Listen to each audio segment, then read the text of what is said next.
Marriage is a beautiful thing, and it plays an integral role in our society and in the community. Today's topic is about how one can legalize their marriage in Uganda. Welcome to The Outlook. I'm Rebecca. I'm your host today.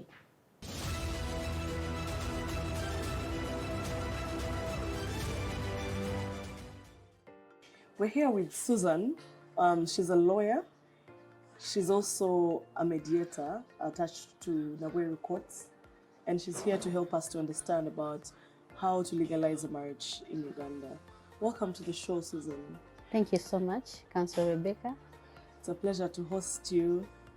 I know that on your day-to-day work, you're faced with this question from most of your clients and the people that come for mediation at the court. What is a marriage according to the laws of Uganda? Okay, I'll start from the basic, which is embedded in our constitution under Article 31 of the Constitution. It talks about a man and a woman are free at the age of 18 and onwards to come together and found a family.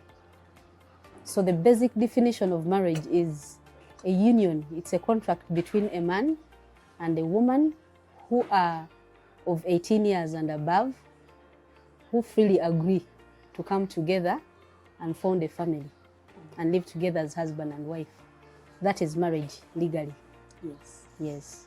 And I know there are different types of marriages under the Constitution. Perhaps you could now explain what the different marriage types are.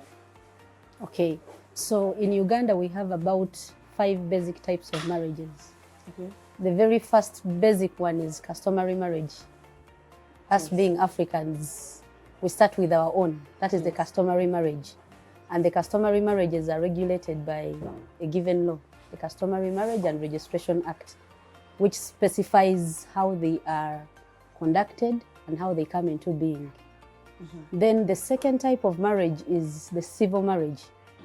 The civil marriage is this type of marriage that is celebrated in the office of the registrar.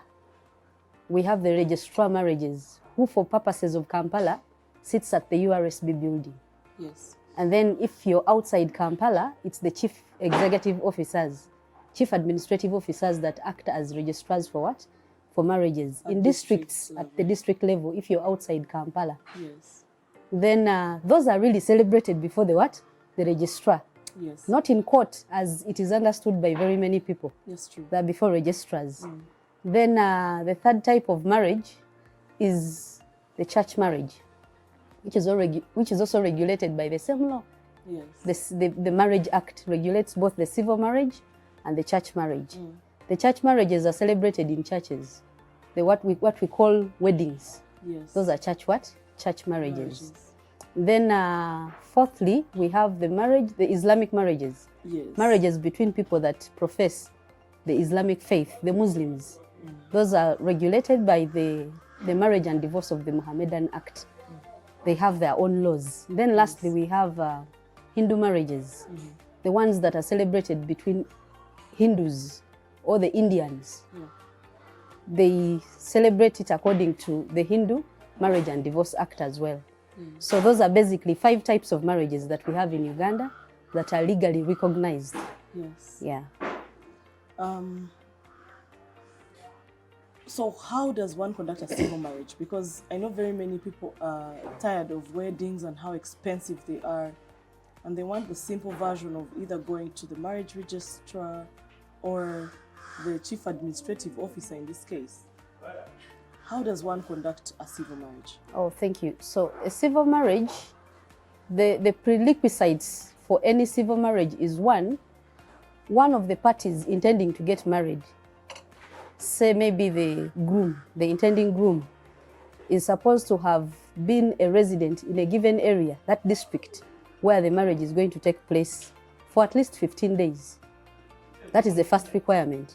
You must stay in that district for at least 15 days. And then there is a notice, it's usually in Form A to the Marriage Act, that you fill in, notifying the registrar that you intend to marry this particular person within a period of 3 months. Okay. That notice is placed on the notice board. whenever you go to the COW's office or at the URSB building, you see notices of what? Yes, of people Of who are intending to marriages. get married. Exactly. So that notice is supposed to run for 21 days Okay. before the marriage takes place.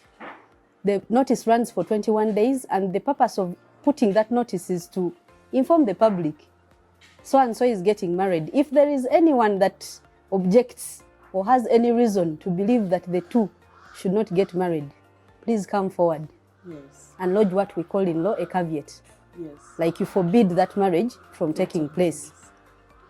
And there are many reasons why someone can forbid a marriage from taking place. That's For true. instance, one, the parties that are intending to get married could be married customarily to another person, not the one they intend to get married to. That is a reason to put a caveat on that marriage. Number two, you could be, the parties getting married could be relatives, related by blood.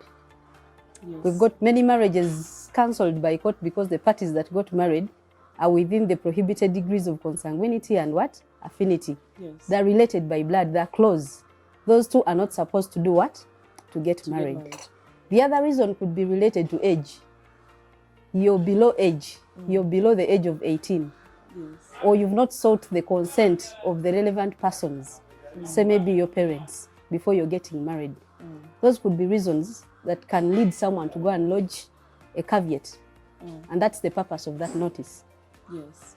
After the 21 days have lapsed, the registrar is supposed to issue you a certificate. It's more of a certificate of clearance. Yes. I have no problem. Please go ahead And get married. I'll go ahead and have you two married. Since I have no problem with it, neither has anyone lodged a caveat against your marriage. So the marriage is supposed to take place within 3 months after the issuance of the what? Of the certificate and from the date of the notice. Yes. Outside 3 months, if you conduct a marriage, that marriage will be rendered what? Void. Then for purposes of non-Ugandans, if it's the marriage is between non-Ugandans, there are more requirements that they will ask from them. For instance, they should have visas. You should have a visa, you should have a single status letter from your relevant agency, which could be an embassy. Yes. That clears you, because they do not want situations where people are married from their home countries and they come here and also marry again. through civil marriage. Yes. Yeah, so basically that's it. And then you'll pay some money. For Ugandans, if it's between Ugandans or a Ugandan and a non-Ugandan, they will charge about 260,000. Yes. If it's foreigners that are getting married in a civil way, it is about $210 US. Yes. That is what you pay. Then you appear with at least 2 witnesses before the registrar. And then they will read certain vows to you, which you accept to take each other as husband and what? And wife, for as long as you both what? Live. Yes. Then civil marriages are really potentially monogamous.